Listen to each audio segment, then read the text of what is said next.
Como coordinadora del grado de Criminología, lo que quiero resaltar es que es muy importante este tipo de formación extra, ¿no?, que se da en principio a alumnos, alumnas y otras personas interesadas en esta materia.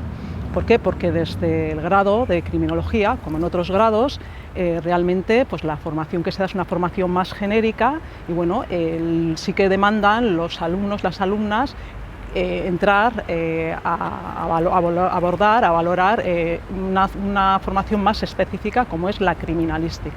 Solemos preguntar, ¿no?, a los alumnos, a las alumnas, cuando vienen a esas aulas abiertas, a los alumnos, alumnas de bachillerato, por ejemplo, que están pensando en estudiar criminología, ¿no? Les solemos preguntar, ¿qué pensáis que es la criminología?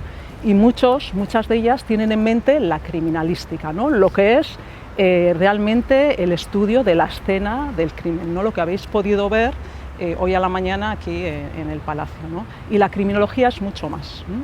La criminología es una ciencia que lo que intenta es estudiar el delito, el fenómeno de la delincuencia desde todas sus ámbitos, de una forma multidisciplinar. No solo qué es lo que pasa, el crimen en sí, que está más relacionada con la criminalística, con el estudio de lo que ha pasado ahí en el momento, sino también el por qué. Pone el foco también en la víctima, en el victimario, en el contexto social, en los problemas que se derivan de la delincuencia también, ¿no?